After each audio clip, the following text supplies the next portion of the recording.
Irmãos, Deus colocou no meu coração uma palavra muito, muito especial, algo que é novo para mim, e que o Espírito Santo colocou uma pessoa na minha vida, uma pessoa que já até faleceu.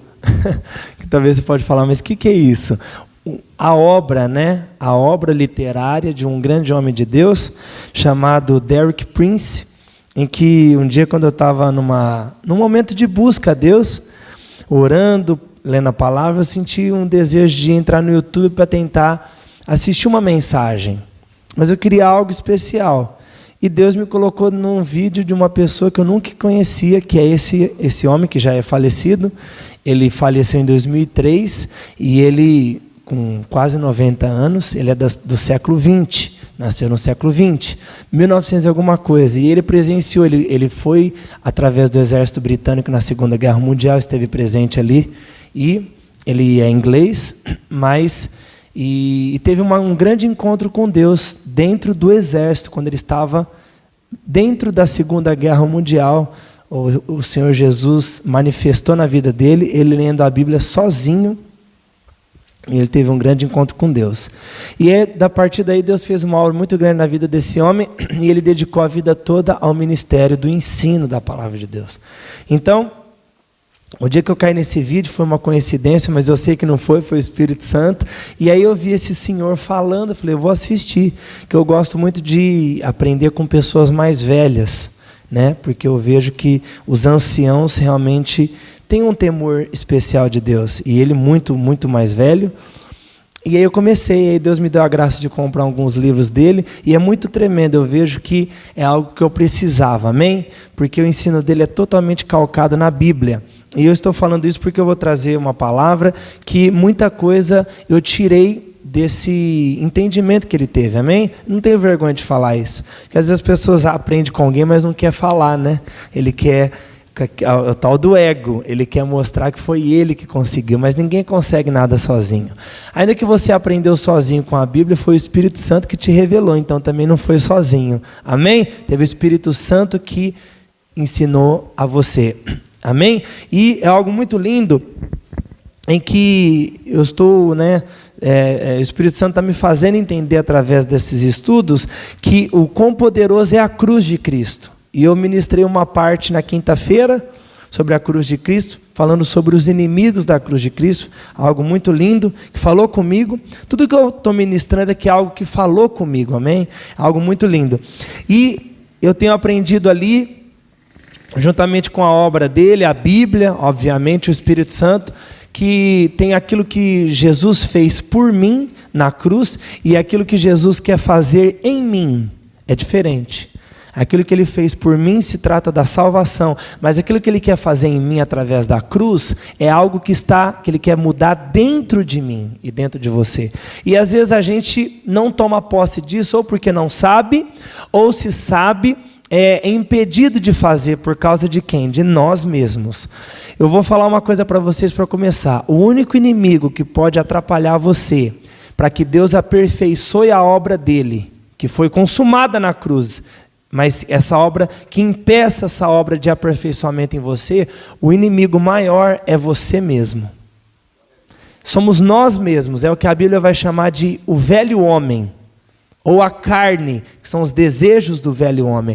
Esse é o maior inimigo que impede a obra redentora da cruz de Cristo de mudar o nosso interior, amém? Porque uma coisa é fato, quando Jesus morreu, qual foi a palavra que ele falou? Pai, está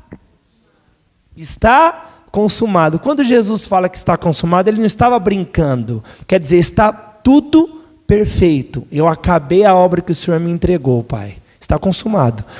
Mas às vezes a gente vive uma vida em que a gente não vê a consumação da cruz se realizar na prática na minha vida.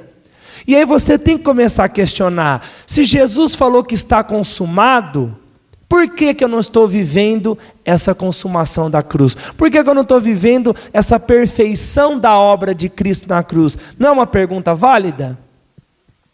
Jesus falou que está consumado, mas eu não estou vendo isso acontecer na minha vida. Por causa do quê? Por causa de nós mesmos, que a gente não se apropriou desta obra. Jesus fez a parte dele, eu tenho que fazer a minha.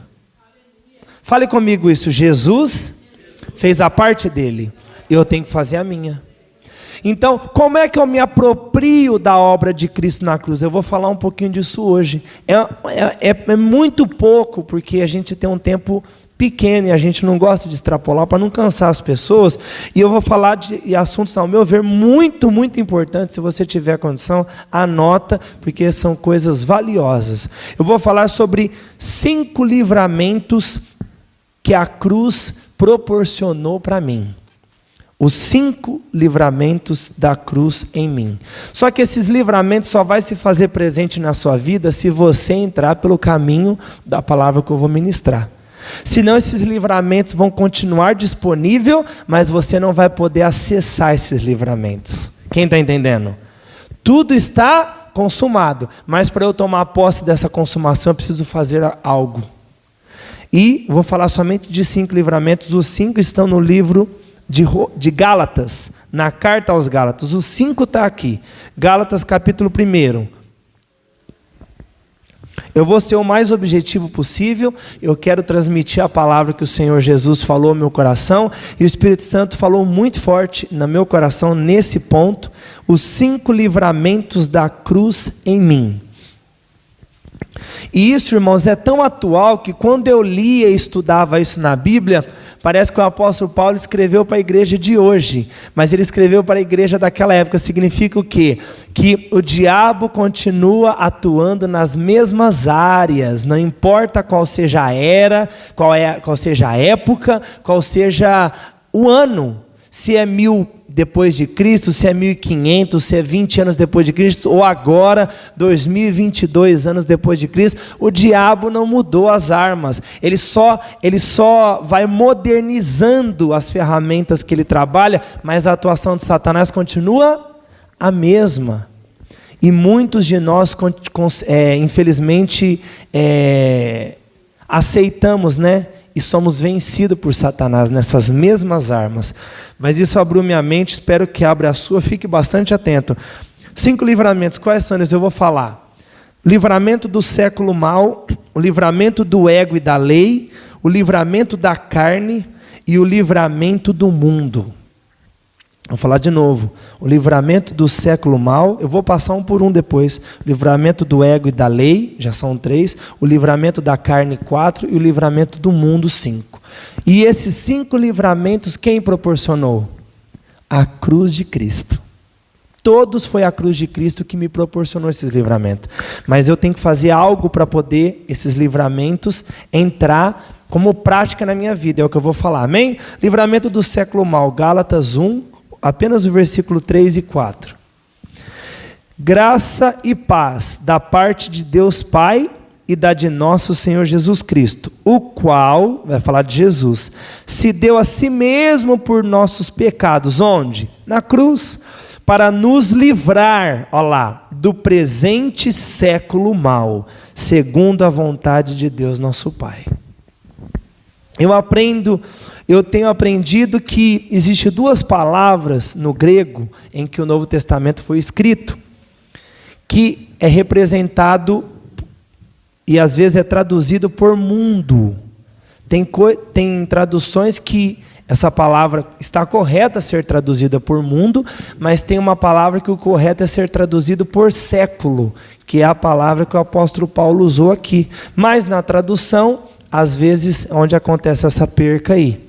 Primeira palavra, cosmos, do grego, significa mundo mesmo, mas traz a ideia da parte sociológica do mundo, pessoas que compõem o mundo.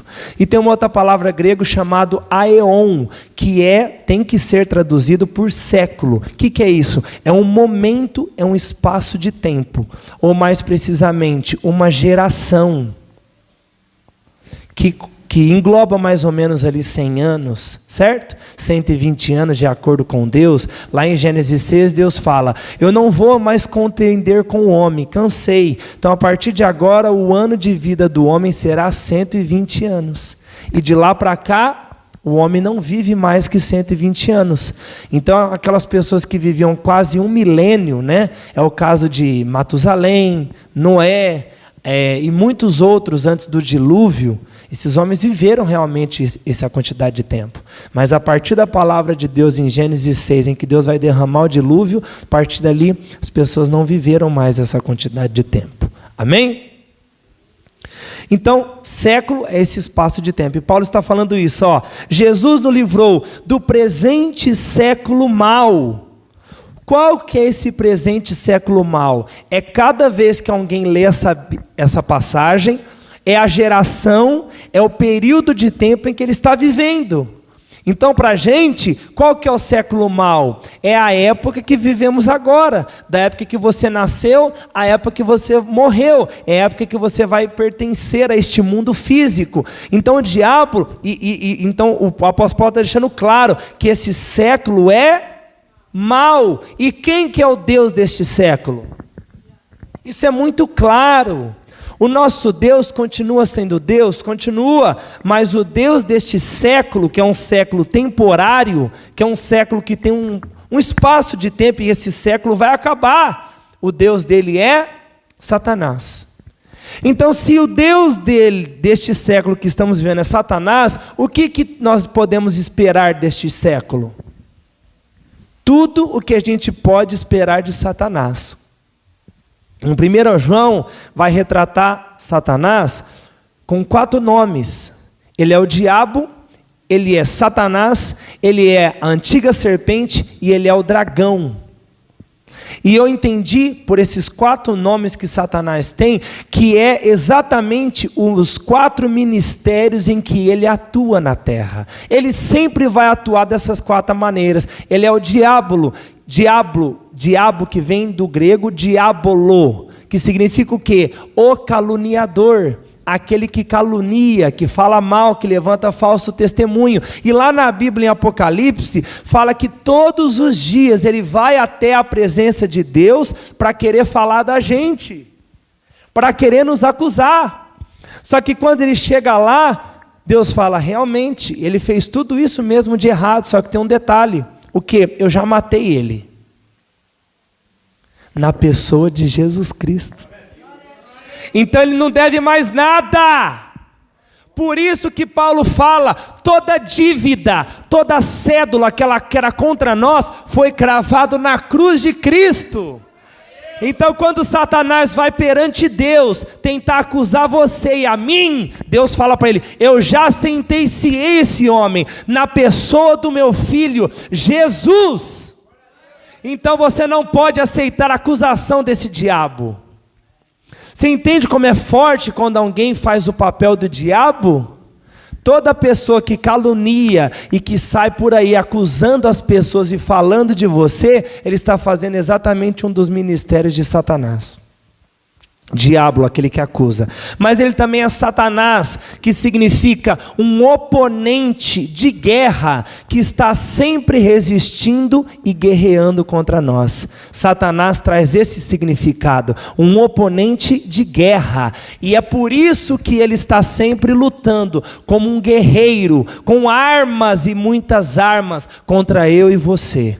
Eu costumo dizer que o diabo, que Satanás, que é o inimigo, não pode ser inimigo de Deus, porque ninguém pode ser inimigo de alguém que ninguém pode vencer, e Satanás sabe que ele não tem como vencer Deus. Então Satanás não é inimigo de Deus, Satanás é inimigo dos homens, ele é inimigo da igreja, ele é o seu inimigo, ele é o nosso inimigo, porque Deus preparou para mim e para você viver na presença de Deus tudo o que ele queria e não pode.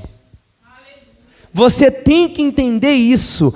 O que mais motiva Satanás para destruir a nossa vida é a inveja. Porque ele queria ter a presença do Espírito Santo morando dentro dele, mas não tem, Deus deu para você. Ele queria que o Filho de Deus morresse na cruz por ele, mas não foi por você. E ele queria ser eternamente presente na presença de Deus, e não pode, mas Deus fez isso por mim e por você. Quando Jesus salvou a minha e a sua vida, o propósito dele era eternizar, como ele vai fazer conosco. Ainda que você morra, naquele grande dia nós ressuscitaremos com um corpo transformado e estaremos para sempre com o Senhor, ou seja, eternamente com ele. Mas ele vai ser preso no lago de enxofre, está em Apocalipse. Então por isso que Satanás, ele nos oprime, ele quer trazer coisas ruins na sua mente. Isso é o papel dele de inimigo. Mas ele também é a antiga serpente. E qual que é o ministério dele como antiga serpente? Enganar com palavras. O que ele fez com Eva? O texto de Gênesis fala que como ele enganou Eva, ele relou nela, ele usou armas físicas, foice, não, como que ele enganou? Com palavras. E não se engane, ele é muito sábio e astuto, ele sabe enganar com palavras. Ele foi tão audacioso que tentou enganar o próprio Cristo. Ali era a serpente em Mateus 4, em Lucas 4 no deserto. A Bíblia fala que ele tentou Jesus 40 dias. Só que lá só mostra 3 tipos de diálogo que ele teve com Jesus. As pessoas acham que foi aquela tentação. Mas a Bíblia fala que os 40 dias completos ele tentou Jesus. Mas está narrado 3 situações. Significa que ele não deu sossego para Jesus nenhum dos 40 dias do jejum. Você tem noção do que é isso? Você ser atribulado, tentado, oprimido pelo diabo 40 dias seguidos. Mas lá as 3 coisas que ele tentou Jesus foi com a... E o que ele usou? Exatamente. Por isso que a maior obra da serpente é enganar a igreja com falsas doutrinas. Muitas vezes o diabo não está lá fora, ele quer enganar aqui dentro, usando pessoas para trazer ensinamento errado para a igreja. Quantos falsos mestres que estão sendo usados pela essa antiga serpente para disseminar um evangelho deturpado. Por isso o apóstolo Paulo, uma das coisas que ele mais se preocupava nas cartas que ele fala para Timóteo, o que era? Cuidado com os falsos mestres, porque o ensino errado, irmão, ele é mais poderoso que qualquer pecado, sabe por quê? Ele atravessa gerações. Eu já falei várias vezes isso aqui. Uma pessoa ensina você errado, você vai ensinar um filho na fé, ou um filho biológico seu, e ele vai ensinar o outro, que vai ensinar o outro, que vai ensinar o outro, está entendendo? E tudo isso é ensino errado, é o diabo. Então o diabo muitas vezes não vai aparecer com um chifre aqui dentro da igreja, não. Ele vai estar na vida de uma pessoa que está no altar ensinando para poder destruir a igreja. Então muitas vezes ele vai aparecer para você como um mestre na Bíblia. Esse é o lado de antiga serpente, aquele que engana com palavras. E ele fica na sua mente, trazendo enganação.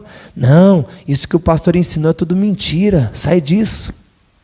E a quarta, a antiga serpente, o dragão, perdão, que é uma figura assustadora, que traz medo. Ele trabalha através do medo.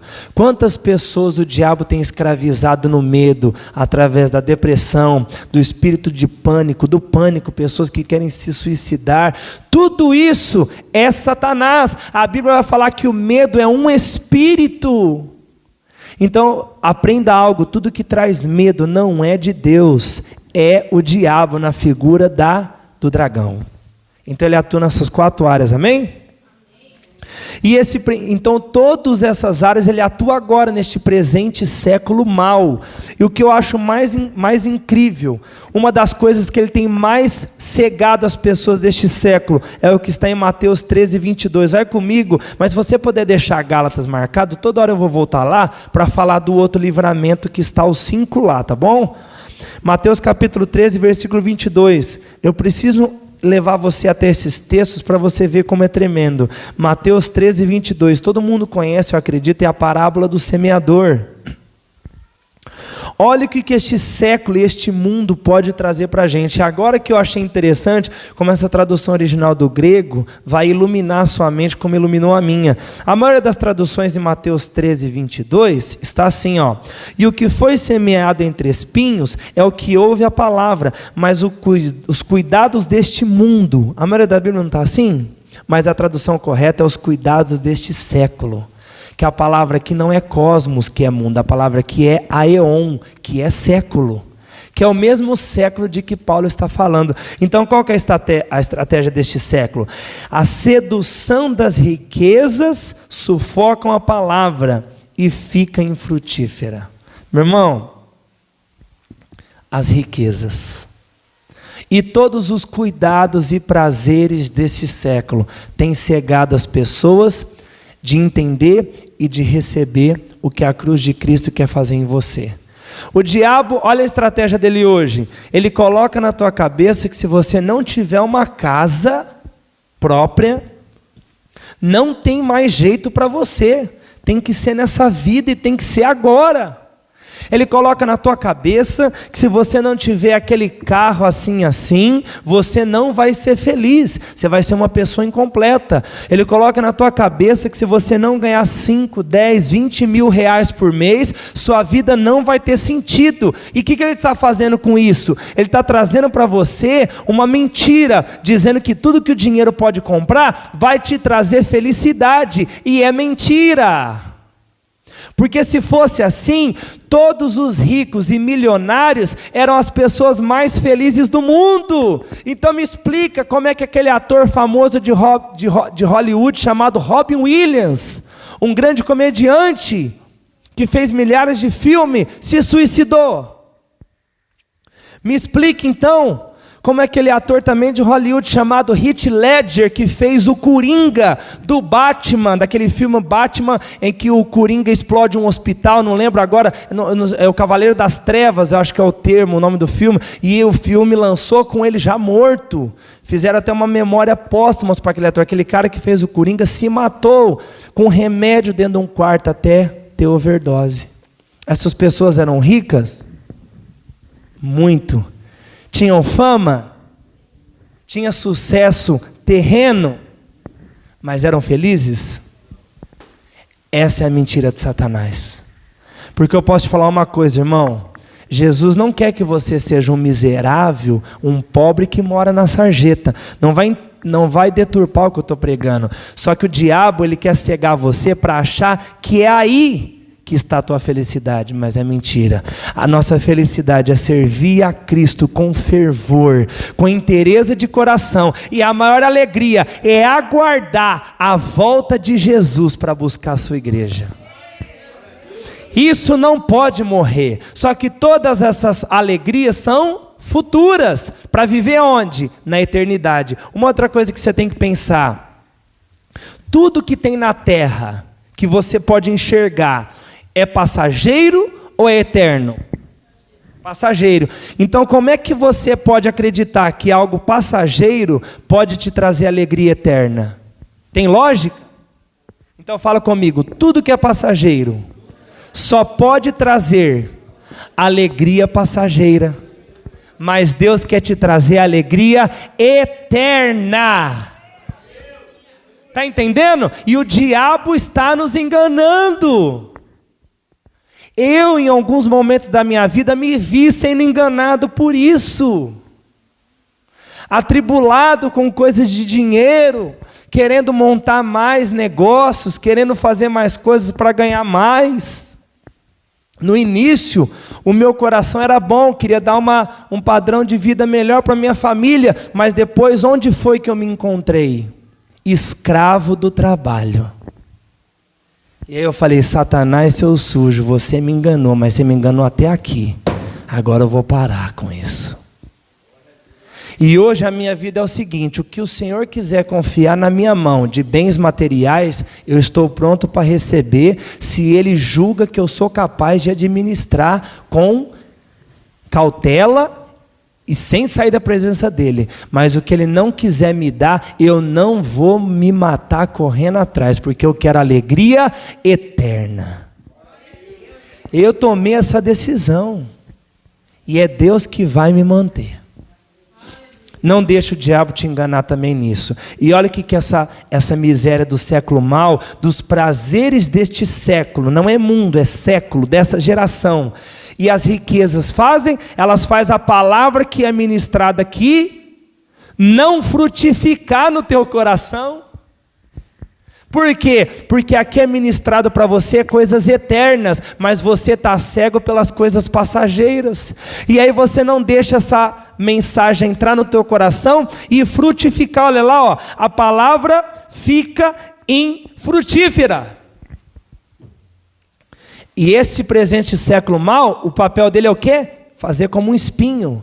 Ele vai sufocar, você até vai receber a palavra aqui agora, e vai sair daqui regozijando, mas amanhã, daqui 2, 3 dias, as riquezas, essas enganações do mundo de agora, vai fazer o quê? Vai sufocar a palavra que você estava alegre até 2 dias atrás, e vai matar aquele ímpeto, e você vai voltar a ser cego de novo pelas coisas deste século. É o que faz. É desse jeitinho ou não é? É desse jeito. Porque, então, não aceite, meu irmão, não acredite mais nisso.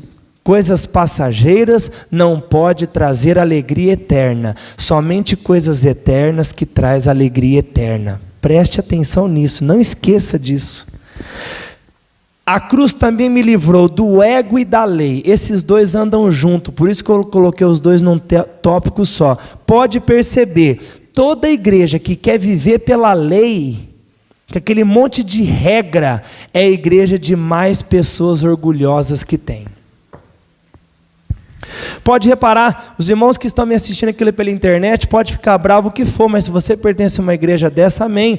Mas tem pessoas boas lá, tem pessoas salvas lá, mas todas as igrejas que tem aquelas historinhas de não pode cortar cabelo, a calça da irmã, não sei o que, toda essa igreja, a maioria, orgulhosos e presunçosos. Por quê? Porque aquele que segue a regra e está dentro do padrão do homem, não é de Deus esse padrão, não é de Deus, ele se acha mais santo do que aquele que não está. Aí a irmã que está com o cabelo lá no calcanhar, que nunca tirou uma ponta, ela se acha mais santa do que aquela que cortou o cabelo ontem. Isso é ridículo. Isso anula a cruz de Cristo, porque se eu não precisasse da cruz para ser santo, então por que Jesus morreu? Era só não cortar o cabelo? Já parou para pensar nisso? Não tem como me justificar com nada que eu faça. A única coisa que pode me justificar é cruz de Cristo. A palavra justificar traz a ideia de fazer justo. Você, meu irmão, coloque isso na tua cabeça, pelo amor de Deus, não há nada que você faça para Deus que possa fazer você ser justo. A única chance que nós temos de ser justo é crer no sacrifício de Jesus. Aí você se torna justo. E isso não é pelo que você faz, mas é pelo que você crê, é pela fé. Acabou aquela história do que eu faço, isso ficou na lei de Moisés. Você matou um cabrito lá no dia da expiação de Yom Kippur, uma vez por ano. Aí você falava, ó, já santifiquei toda a minha casa, agora a gente está tranquilo, está top. Mas e você não levou não? Nossa, você está sujo, você está impuro. Então a lei abre margem para essas coisas, competições idiotas, coisa de soberba, arrogância, um querer achar que é maior, mas a graça de Cristo aniquilou tudo isso. Agora não é pelo que você faz, mas é em quem você crê. Glória a Deus. E isso no mérito da fé não é nem teu, porque quem dá a fé para você crer em Jesus também é Deus. Então você não tem mérito nem na fé, é tudo dele. Está entendendo? Gálatas 2,19, vamos voltar lá, que vai falar desse livramento, do ego e da lei. Olha isso. Gálatas 2,19, porque eu pela lei, olha isso, estou morto. Por quê? Para viver para Deus. Você não está morto para deixar de fazer nada, não. Você está morto para viver para Deus. Mas por que você está morto? Porque no dia que Jesus morreu na cruz, você morreu. Isso é para quem crê. Mas como que eu morri se eu estou vivo? A tua carne, o velho homem que está dentro de você morreu. Para agora nascer um novo homem que é a semelhança de Jesus Cristo. E é Ele que vai te dominar, não mais o antigo. Então, no dia que Jesus morreu, nós que cremos no seu sacrifício, isso é para quem crê. Se você está me assistindo e não crê na morte de Jesus Cristo na cruz, infelizmente, então isso não é para você, é para quem acredita. Você acredita que Ele morreu? Então você morreu junto. Só que Ele não continuou morto, Ele ressuscitou ao terceiro dia para interceder por nós para Deus. Então hoje o nosso sacerdote, ele é eterno, ele não morre mais, é Jesus. Ele que apresenta as nossas petições, amém? Aí ele vai falar, ó, então eu estou morto para a lei. Então nunca deixa ninguém colocar na tua cabeça que você tem que fazer A, B ou C, regrinha X, regrinha Y para ser salvo. Isso é evangelho deturpado de Satanás para aniquilar a cruz de Cristo. E Paulo falava pesado com esses caras que chegavam na igreja que ele tinha fundado ensinando isso. O maior problema da igreja em Atos 15, você vai lá ver o pega. Umas pessoas, alguns obreiros, que tem até hoje, que quer viver pela lei, mas quer também se beneficiar com a cruz de Cristo, não tem como. Desceram de Jerusalém e foram lá para Antioquia. E aí começaram a falar assim, ó, todos vocês que aceitaram Jesus, para ser salvos, vocês têm que se circuncidar. Olha que ridículo. Mais uma vez, para ser salvo, a cruz de Cristo não foi suficiente. Você tem que fazer alguma coisa. Não importa se você não entende o que é circuncisão, não precisa nem entender. O que você tem que entender é que você não tem que fazer nada para ser salvo. Jesus já fez por nós. Você só tem que crer no que Ele fez. Amém? Isso tem que ficar claro. Agora, se você, irmã, não se sente bem usando calça e quer vir de saia na igreja, amém. Se você não se sente bem de calça, você quer de saia, você quer vir de calça, amém. O problema é quando você quer dizer que o que você faz é certo da vestimenta e a do outro é errado. E você vai para o céu pelo que você faz. Isso está errado, amém? Agora, como nós temos que nos vestir? Decentemente, isso é fato. Uma pessoa da igreja que quer se vestir de maneira escandalosa e horrível que uma pessoa do mundo, isso Deus não aprova mesmo. Porque se Deus te chamou para ser igual ao mundo, então por que Ele te chamou? Então ficasse lá. Nós temos que ser diferente do mundo. Em tudo. Externamente e internamente. Senão não faz sentido Jesus sendo chamado. Concorda? Não tem jeito.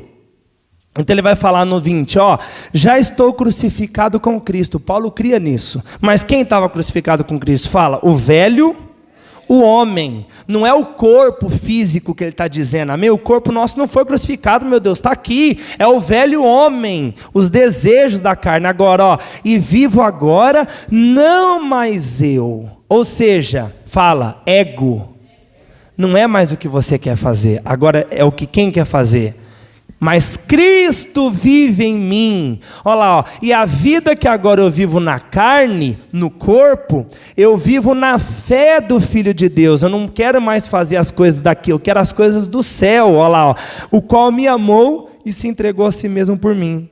Irmão, essa palavra é muito conhecida, mas ela às vezes não é praticada na vida das pessoas. Se você está fazendo aquilo que você quer, então você não está fazendo o que Cristo quer. Não tem como fazer as duas coisas.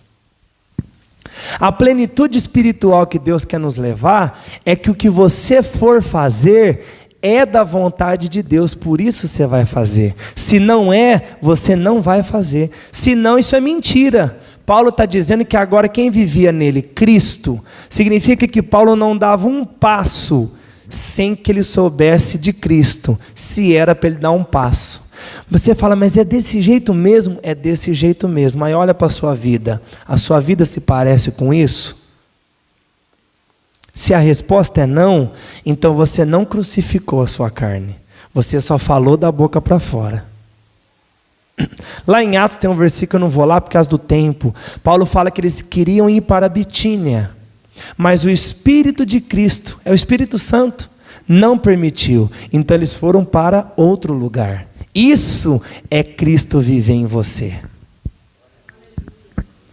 Você pode não entender na hora, mas você fala, eu quero viajar, quero ir para Minas. Jesus vai falar assim, o Espírito Santo dentro de você. Não, você não vai para Minas. Na hora você pode não entender, daí um tempo você vai entender o que Deus queria te livrar. É assim, meu irmão, a vida na fé. Então não é mais uma lei que me guia, agora é o Espírito Santo que me guia. Por isso que a gente não precisa da lei mais, porque agora eu estou vivendo pela lei do Espírito. Antigamente o povo precisava de uma cartilha para saber o que podia fazer. Hoje não, hoje Deus deu o Espírito dele para você, e ele te fala o que você pode ou não fazer. Está entendendo? Agora a lei está escrita no teu espírito, na vida de Deus que está em você. É Ele que vai te conduzir, Ele é o seu guia. Isso é a plenitude do Espírito, amém? Olha como isso é poderoso. Abra comigo Romanos capítulo 6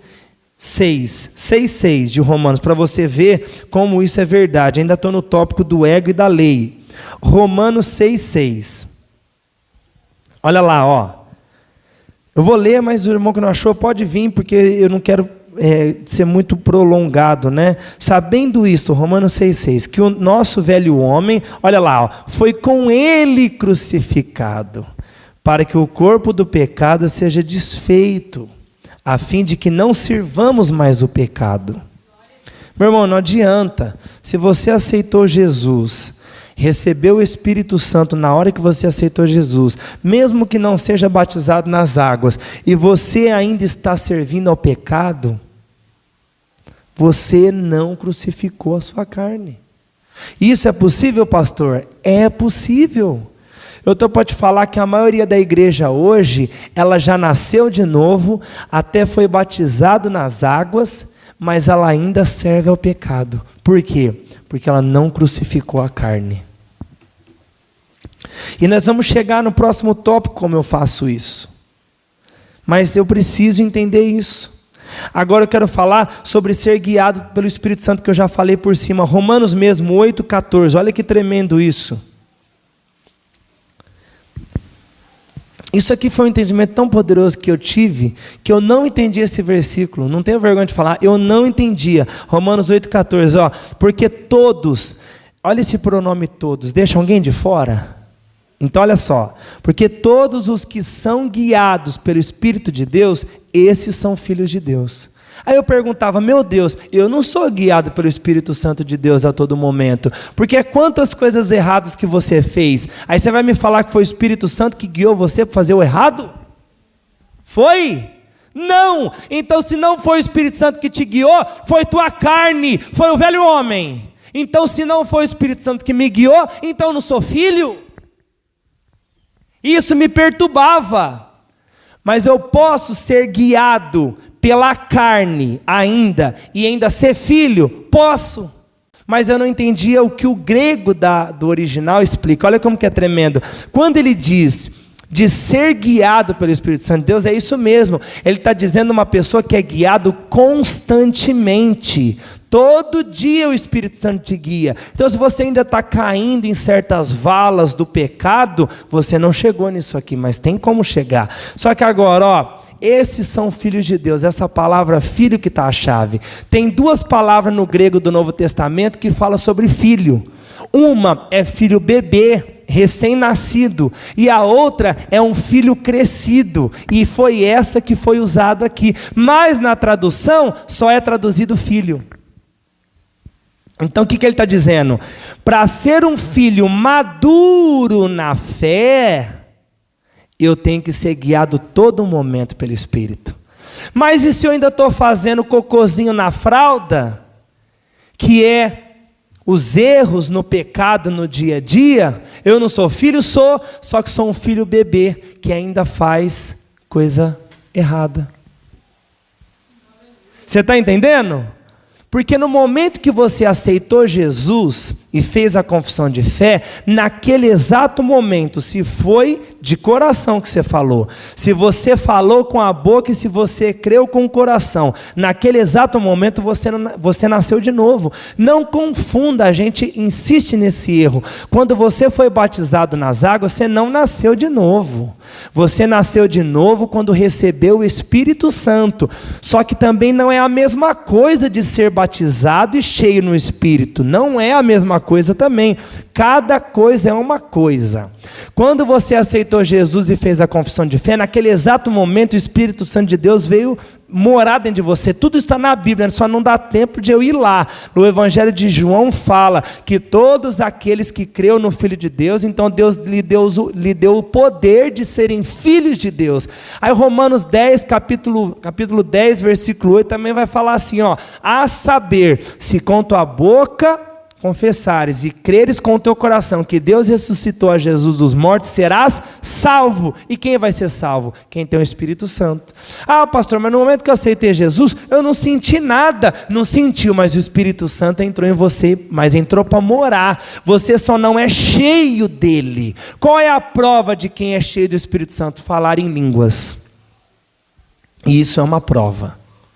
Porque quando você está cheio de algo, aquele cheio transborda, e aí você fala a língua do Espírito. Então muitas pessoas têm o Espírito Santo, mas nem todas são cheias do Espírito Santo.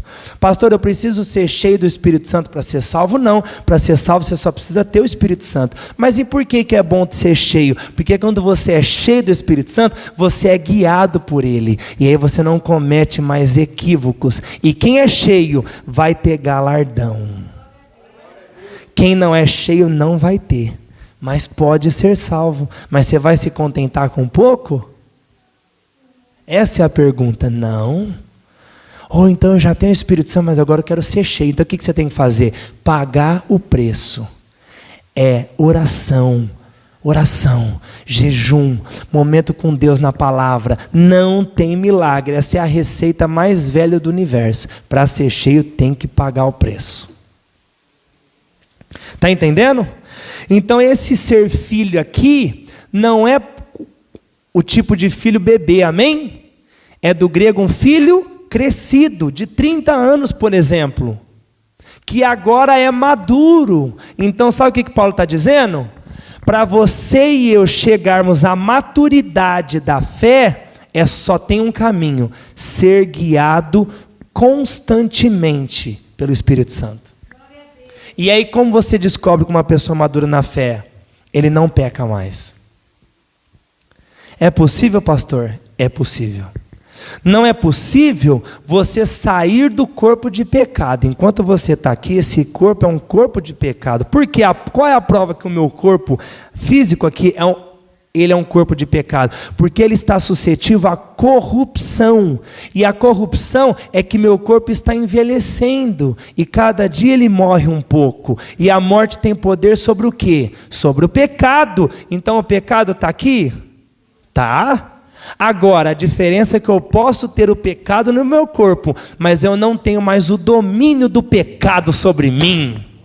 Isso muda tudo. E quando eu vou ser desfeito de todo o pecado? No dia que meu corpo for transformado, no dia do arrebatamento. Aí o pecado acabou por inteiro, mas agora eu posso acabar com o domínio do pecado. Posso viver uma vida em santidade sem pecar nunca mais? Posso, mas a receita é ser filho maduro, guiado pelo Espírito Santo. E como eu sou guiado, pastor? Buscando Ele e orando assim: Espírito Santo, a partir de hoje eu não quero mais viver segundo a minha vontade, eu quero viver segundo a sua. Espírito Santo, revela para mim o que o Senhor quer que eu faça. Essa é a oração. Na tua boca não vai ter mais eu quero. Vai ter assim: se for da vontade de Deus, eu quero. Se não for, eu não quero. Então essa maturidade acontece quando a tua vontade está interessada em ser fundida com a vontade de Deus. É fácil? Não, ninguém está dizendo que é, mas é possível. Se esses homens de Deus conseguiram isso, você e eu pode. Só que você vai ter que abrir mão de muita coisa. Mas no fim, você vai ver como compensou.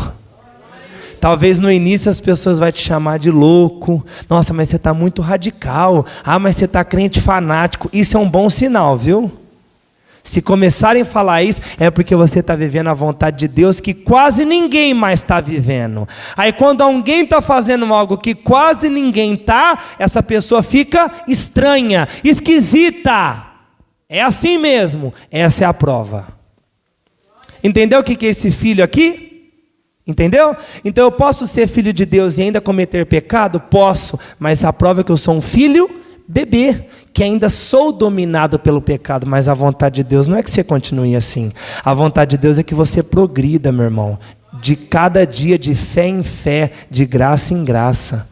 Amém? A vida na fé não é uma vida estática, não é uma vida, aceitei Jesus e agora estou aqui, ó. E onde você está? Eu estou no degrau da salvação e ninguém me tira. Mas Deus não quer isso. Deus quer você numa vida que você está andando em crescendo na graça e no Espírito. Amém? Deus não quer ser parado, não. O problema da fé é um só. Se você parar, você não fica onde você estava, você cai.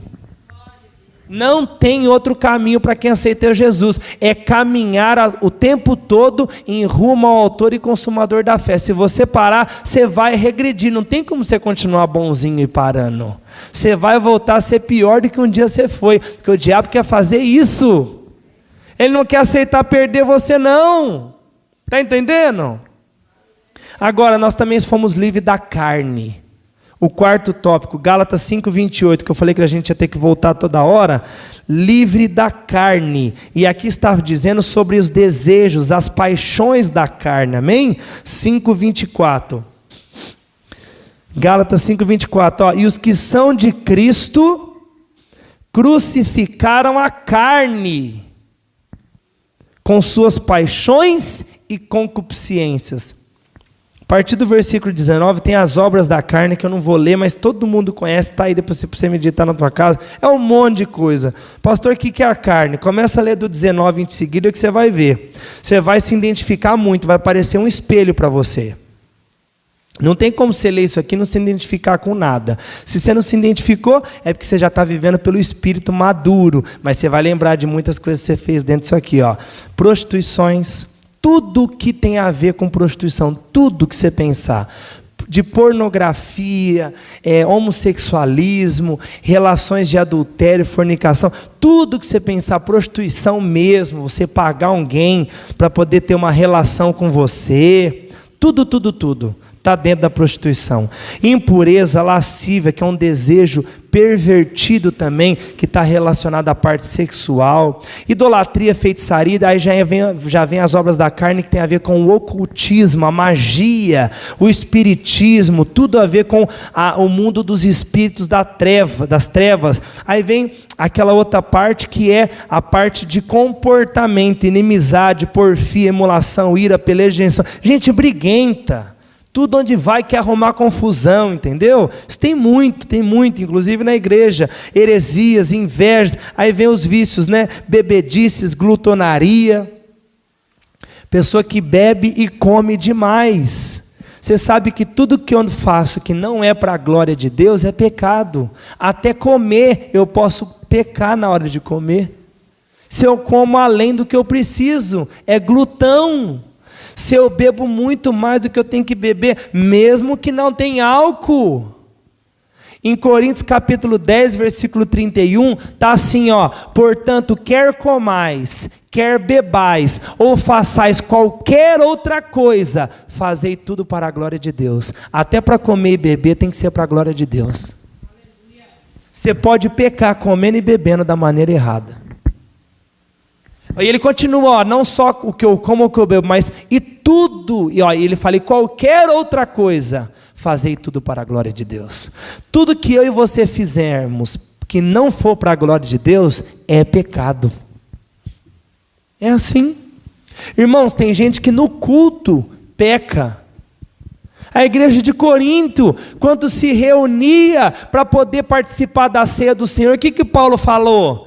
Eu posso louvar vocês em muitas coisas, mas nisso eu não louvo, porque quando vocês se ajuntam e eles se ajuntavam para fazer o quê? Culto. Você pode pecar na hora do culto, Porque quando vocês se ajuntam, não é para edificação, é para o quê? É para disenção. Vocês se juntam para brigar.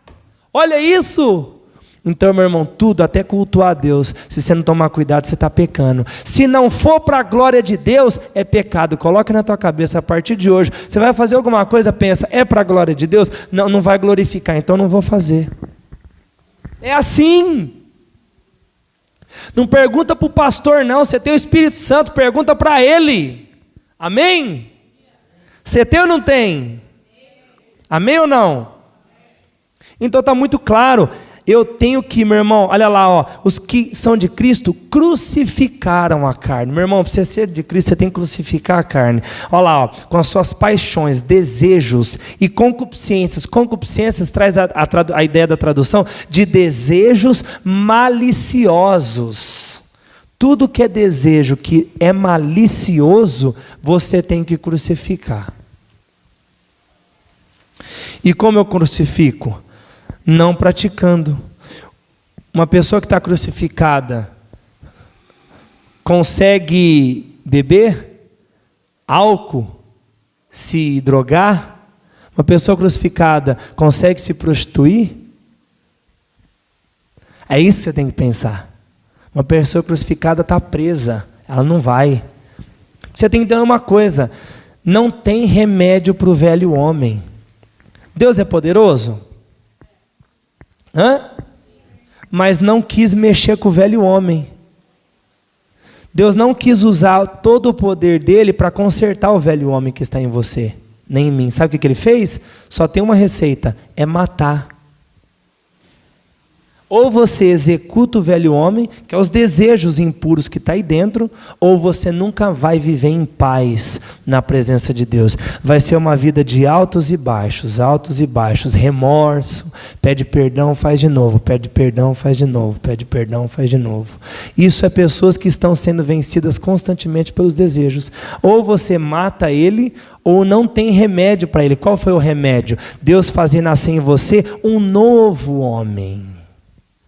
Então Deus não quis mexer com o velho, Ele matou o velho. Ele falou: ou você crucifica isso aí, meu filho, ou não vai ter jeito, e vem viver o novo. Está entendendo? Está entendendo ou não? E chega nessa parte que eu tive esse entendimento. Vem comigo em Romanos para a gente ler 3 versículos, tudo pertinho lá. Romanos 7,18. Vai falar sobre isso um pouquinho mais, de matar esse velho homem. Romanos 7,18, ó. Porque eu sei que em mim, o pastor leu recentemente esse versículo aqui, o pastor Amarildo, isto é, na minha carne. Você viu que Paulo está falando que tudo isso que ele vai falar, isso não está no novo homem dele, está no velho. Quando Paulo fala carne, é velho homem. Não habita bem algum, e com o efeito o querer está em mim, mas não consigo realizar o bem. Muita gente lê esse texto e acha que o apóstolo Paulo fazia coisas más depois de ter aceitado Jesus. Não, ele estava dizendo que o velho homem que estava dentro dele tinha esses desejos, mas ele não aceitou dar vazão para o velho homem, ele crucificou na cruz. O apóstolo Paulo viveu isso antes de conhecer Jesus. Ele matava as pessoas, ele fazia maldade, ele pegava os crentes, irmãos, os cristãos, os que tinham acreditado em Jesus, mandava ajoelhar na terra e obrigava eles a blasfemar, a falar palavrão e mandar xingar que Jesus não era o Cristo não. E ele falava: se você não falar, eu vou arrancar a tua orelha. Ele fala: eu os obriguei a blasfemar. Meu irmão, ele foi um homem tão que a ira dominava tanto ele, que ele arrancava as pessoas das casas pela força, puxando pelo cabelo. Um homem que era doutor, estudado, se prestou a fazer isso. Por isso que ele lamentava o que ele tinha feito, que ele fala: eu persegui a igreja de Cristo. Porque até ele ter um encontro com Jesus lá em Atos 9, na entrada de Damasco, ele fez coisas desse tipo. Ele arrancava as pessoas de casa pelo cabelo, chutava, dava soco na cara, mandava ajoelhar e fala: blasfema contra esse Cristo aí, fala dele agora. E obrigava as pessoas a falar palavras feias para Jesus, irmãos. Esse foi o apóstolo Paulo. Ele continua no 19, porque não faço o bem que quero, mas o mal que não quero, esse faço. Não esqueça, ele não está falando que ele não conseguia fazer o bem, não. Ele está dizendo que o velho homem que estava dentro dele não conseguia fazer o bem. Ele fazia porque ele vivia de acordo com o novo homem. Viu? Não deixa de entender isso. Agora, 6,6 de Romanos. Olha lá, sabendo isso, que o nosso velho homem foi com ele crucificado. Para quê? Para o corpo do pecado ser desfeito. E agora eu não sirvo mais o pecado. Então Paulo está declarando que ele não servia mais o pecado. Então aquilo que ele acabou de falar em Romanos 7 que eu li, não era o que ele fazia, viu? Era o que o homem antigo, o velho homem, a raiz de Adão queria que ele fizesse. Mas ele aceitava? Não, por quê? Porque ele crucificou isso na cruz. É o que nós temos que fazer. E agora Romanos 6,11. Assim também, nós considerai-vos como mortos para o pecado, mas vivos para Deus. Na pessoa de quem? Na pessoa de Jesus. Ele está querendo dizer assim, que agora eu estou morto para o pecado, porque eu não tenho mais que fazer o que o pecado mandava eu fazer. Agora eu estou vivo para Deus, para fazer o que quem quer? O que Deus quer. Aí você vai voltar naquela resposta, naquela pergunta que eu falei, mas o que Deus quer que eu faça? Então você tem que perguntar para Ele, na oração. Irmão, você acha que quantos cristãos hoje oram assim, Pai, o que o Senhor quer que eu faça? Fala para mim. Você acha que quantas pessoas fazem uma oração como essa? Eu acho que muito poucos. Porque o ego é tão grande que na oração dele, Pai, eu quero um carro assim, assim, assim, Deus, eu quero a casa assim, Pai. A oração dele não é oração, é um disque denúncia. Ele só pede. Tá, parece que a oração para ele é iFood. Ele está pedindo coisa para Deus. Meu Deus do céu, oração é para você pedir para Deus o que Ele quer que você faça. Porque a partir do momento que você fizer o que Deus quer, você não vai estar fazendo o que o velho homem quer, mas o que o novo quer. E aí você não vai mais ser dominado pelo pecado, meus irmãos. Está entendendo? E para terminar, a cruz também nos livrou do mundo. Deste mundo. Gálatas 6,14. O último tópico para finalizar.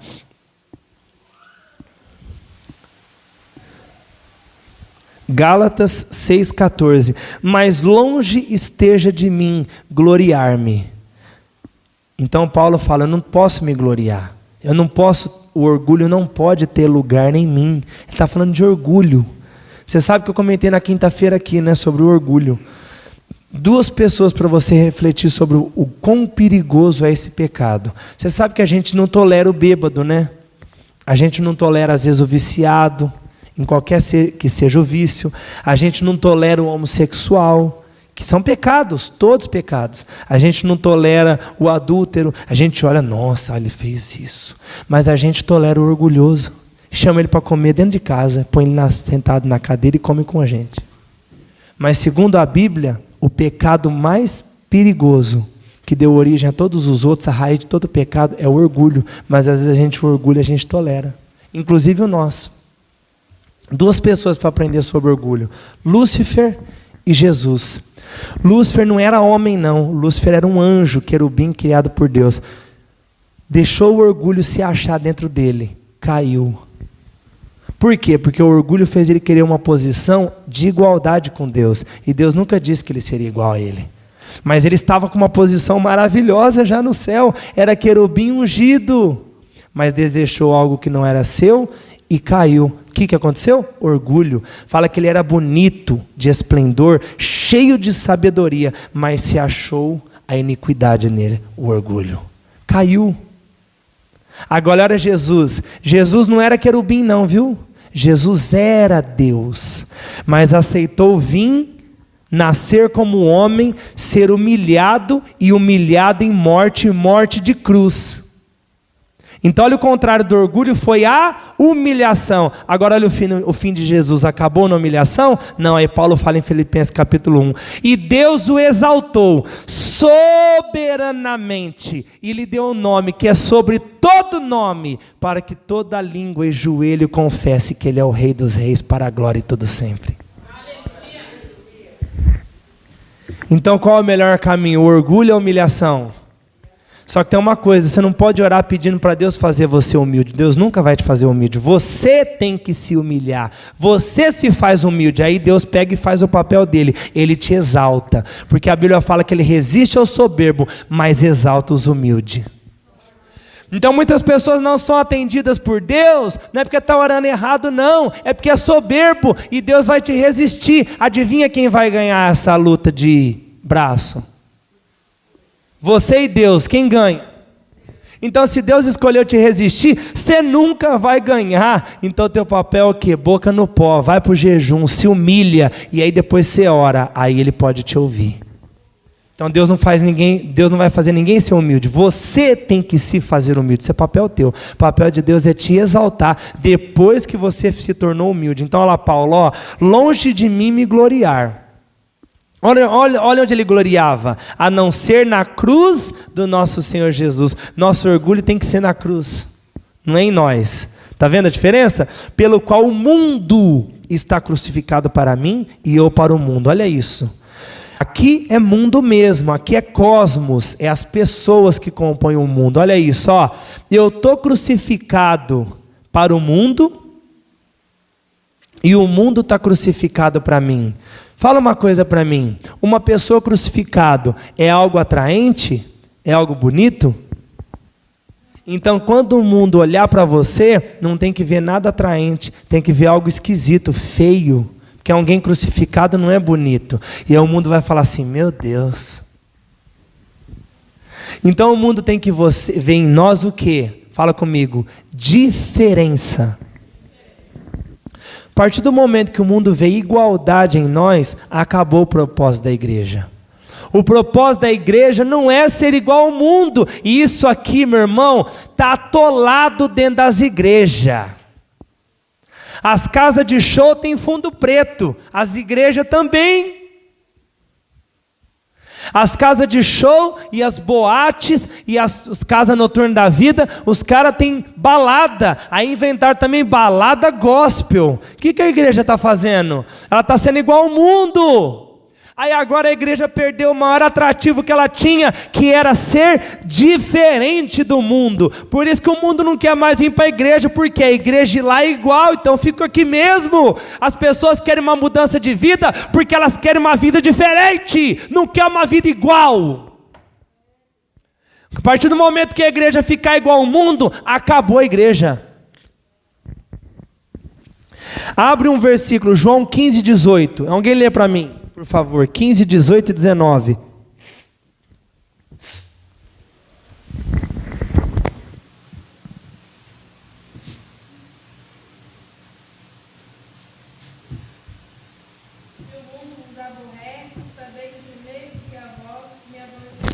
Olha isso, ó, se o mundo aborrecer você, não se acha que você é o primeiro a ser odiado por ele, não. Primeiro o mundo odiou a mim.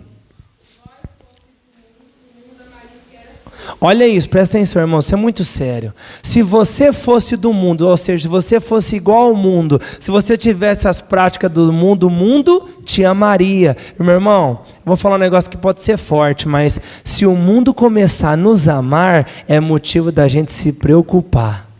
Sabe qual que é o termômetro se a igreja está fazendo o seu papel? Ser odiada pelos lá de fora. Eu sei que é duro, mas o amor deles para conosco não é um bom sinal. É o ódio deles para com a gente que é um bom sinal. Está entendendo? Continua, irmã. Mas porque não sois do mundo, antes eu vos escolhi do mundo, por isso é que o mundo vos aborrece. Está vendo? Mas o mundo aborrecia, mas essa primeira igreja aí, ó. E essa, o mundo ama. E aí? Não precisa ir longe. Jesus, o que ele fez aqui na terra? Matou alguém? Cortou o braço de alguém? O que ele fez? Curou, libertou, multiplicou pão. Só coisa ruim ou coisa boa? O que o mundo fez com ele? Isso é ódio ou é amor? Ódio. Então nós temos que ser igual a ele. É triste, mas é a verdade. Não me entenda mal, o mundo não tem que te odiar porque você é chato, viu? Aí tá errado, aí a culpa é sua. O mundo não tem que te odiar porque você é uma pessoa insuportável, que quando você chega, ninguém mais pode fazer nada, que você, tá errado, vai pro inferno, tá errado, já tá queimando, tá errado. Não, o mundo tem que odiar você, porque só de olhar para você, a luz quando você chega, você mostra todos os defeitos deles, sem abrir a boca. E quando eles enxergam que ele vê você que você é tão diferente, você é alegre, você parece até besta, você ri à toa, e tua vida está um inferno, mas você está alegre, e ele fala, que ódio que eu tenho dessa alegria dele, que ódio que eu tenho dessa alegria dela, como eu te odeio, ele eu sei por quê. Você está entendendo? É esse ódio que é o termômetro se você e eu estamos nos passos de Cristo, meu irmão, isso é muito sério. Agora, se a rodinha das pessoas, dos trabalhadores da Mali, na hora do intervalo do turno, que só fala de putaria, e a hora que você chega o papo fica mais gostoso, porque você fala junto, se esse tipo de pessoa ama você, meu irmão, você não é igreja, você é mundo e não sabe, só que você é um mundo que vem no culto, você é um mundo que toma ceia, mas você não é igreja, você é mundo. Agora, se você fosse igreja de verdade, você chegasse para comer a tua jantinha na hora do turno, e só tinha aquele lugar na cadeira, e todo mundo falando porcaria, a hora que você sentou, você não falou nada, todo mundo, vamos parar, chegou o irmão aqui da igreja, meu Deus do céu, isso é diferença, e a igreja infelizmente perdeu isso, irmãos, isso é terrível. A igreja quase que toda, ainda tem uns poucos que não, mas a maioria, porque a igreja ficou nesses últimos anos querendo parecer com o mundo. Olha isso, a igreja para querer ser aceita, ela entrou nos moldes do mundo, está errado. Ou você que é do mundo aceita a igreja do jeito que ela é, sendo difícil, porta estreita, tendo que abdicar do pecado. Você tem 2 mulheres, meu filho, se você quiser frequentar aqui, vai ter que ter uma só. Você rouba seu patrão fazendo um caixa 2? Não, aqui você não vai roubar mais não. Você é mentiroso, nada que você fala é verdade? Aqui não, porque você quer ser filho do pai da mentira? Fica lá. E aí assim o mundo tem que vir e aceitar do jeito que é aqui, porque quem manda aqui não é o mundo, é Jesus Cristo, é o Espírito Santo de Deus, e vai ter que ser do jeito que é dele, não é do jeito do mundo não, onde o diabo é o Deus. É isso mesmo que está acontecendo, mas o Espírito Santo vai levantar essa igreja, e essa igreja vai ser conhecida porque ela é diferente do mundo. Mas se prepare para ser odiado.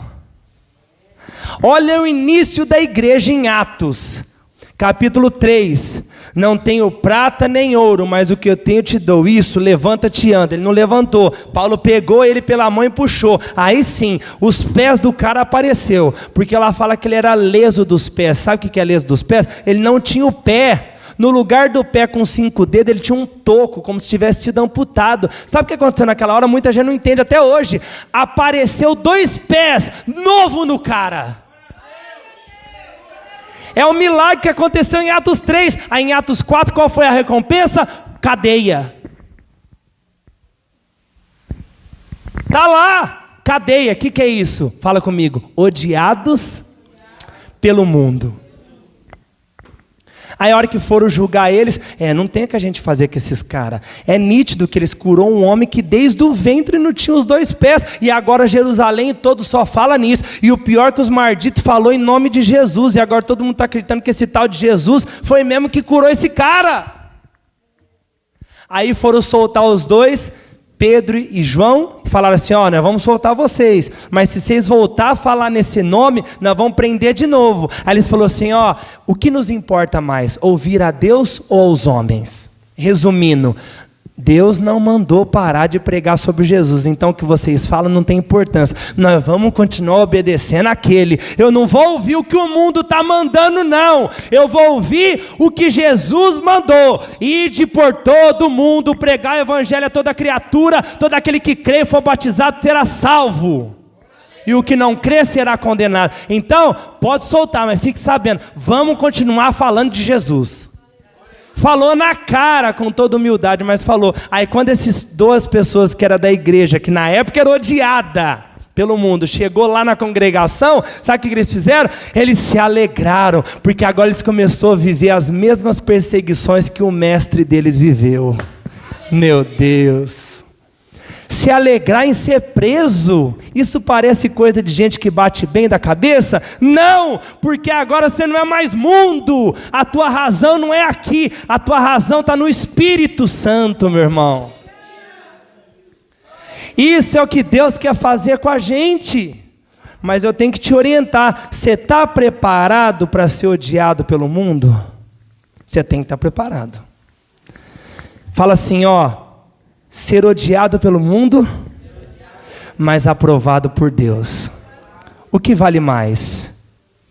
Ou você quer ser aprovado pelas pessoas e reprovado por Deus, meu irmão, naquele grande dia? Já pensou naquele grande dia que você agradou tudo que você podia às pessoas e o mundo? Aí você chega na frente de Jesus e ele fala, apartai-vos de mim que eu não te conheço. Meu Deus. E vai acontecer o que está em Mateus 7. Aquilo Jesus está falando para crente. Senhor, mas em teu nome eu expulsei demônios. Eu falei novas línguas. Quer dizer que em um determinado momento ele foi cheio do Espírito. Eu orei, pessoas foram curadas, eu expulsei demônios. Jesus, apartai-vos de mim, porque você quis ser amigo do mundo. E agora o último versículo, Tiago 4,4. Depois de Hebreus, bem no finzinho da Bíblia, Tiago 4,4, último versículo que eu já encerro já. Eu tentei ministrar tudo porque é uma palavra que eu considerei um pouco grande, mas eu tentei ser objetivo, para não deixar para o meio e ficar sem o fim. Olha que forte isso, Tiago 4,4. Adúlteros e adúlteras, adúlteros e adúlteras, não sabeis vós que a amizade do mundo é inimizade contra Deus? Portanto, qualquer que quiser ser amigo do mundo, constitui-se inimigo de Deus. Meu irmão, não entenda errado, aqui o adultério que Tiago está falando, não é um adultério físico que o esposo trai a esposa ou vice-versa, não. Aqui ele foi mais profundo, ele está dizendo que é um adultério espiritual. Porque um dia eu fui do mundo, e eu tinha uma aliança com quem? Com o mundo. Eu tinha uma aliança com o Deus do mundo, como ele chama? Satanás, é a verdade. Não adianta mentir, mas agora eu desfiz aquela aliança, aquele antigo casamento, e agora eu vim para a aliança com Cristo. Aí de repente agora que eu tenho uma aliança de casamento com Cristo através do Espírito Santo, agora eu quero voltar às práticas do antigo casamento. O que é isso? Adultério espiritual. Isso é muito forte, porque Tiago aqui está falando para crente, não está falando para descrente não, é para você, é para mim. Aí ele fala, por que adúltero é amizade do mundo contra Deus? Porque ele fala, porque qualquer pessoa que quiser ser amigo do mundo, constitui-se inimigo de Deus, meu irmão. Só que não seja ignorante, que nem as igrejas em determinado momento da antiguidade foram. Você não precisa ser inimigo das pessoas. Vamos deixar claro que aqui a gente não quer ensinar as pessoas a ser ignorante, não. Você tem que ser inimigo do mundo. O que é o mundo? É o sistema mundano. Nós temos que ser inimigo desse sistema. Mas por quê? Porque se eu for inimigo de todo mundo que está no mundo, como é que eu prego o evangelho? Onde Jesus mais sentava para comer? Com o pecador ou com o crente? Pecador, mas ele era amigo das práticas daquelas pessoas? Não, ele estava lá com um propósito, qual? Levar a luz da palavra e pregar o evangelho para essas pessoas. Depois ele ia embora. Agora vocês ficam aí se quiser com essa prática. Quem quiser mudar, vem comigo, segue-me, renuncie-se a si mesmo, toma a sua cruz, vem. Está entendendo? Então eu posso ter amizade com as pessoas do mundo, com os pecadores? É óbvio que eu posso e devo, mas eu não posso comungar das práticas pecaminosas do mundo. Porque se eu quiser ser amigo desse sistema aí fora, eu vou me automaticamente constituir o quê? Inimigo de Deus, meu irmão do céu. Ser inimigo de Satanás a gente ainda consegue vencer com a graça de Cristo. Mas quem é que consegue vencer Deus? Então o Espírito Santo está nos dizendo, nós não podemos aceitar a amizade com o sistema mundano. E aí, meu irmão, vai entrar tanta coisa, que se eu ficasse aqui falando, eu fico até amanhã. É só olhar para uma família que todo mundo está vivendo no sistema mundano, que não conhece Jesus, ver como é o dia a dia deles, como que tem que ser nossa casa, totalmente diferente. É simples assim. Lá no sistema mundano, o pai já dá o celular para o filho com 6 anos de idade. Aí você é daqui desse lado de cada muro e você vai fazer a mesma coisa? Meu Deus do céu, não pode. O diabo vai destruir seu filho debaixo do teu nariz. E por aí vai. Lá naquele mundo, eles bebem e comem até passar mal. Aí aqui no nosso almoço de domingo vai ser assim? Não, vai ser comida e bebida para a glória de Deus. Lá eles se reúnem, só tem confusão, é briga, é xingamento, é baixaria. Chega aqui, vai ser assim? Não, tem que ser diferente, porque o sistema do mundo não pode dominar esse lado. Está entendendo? Senão eu vou me constituir inimigo de Deus, meus irmãos. Amém?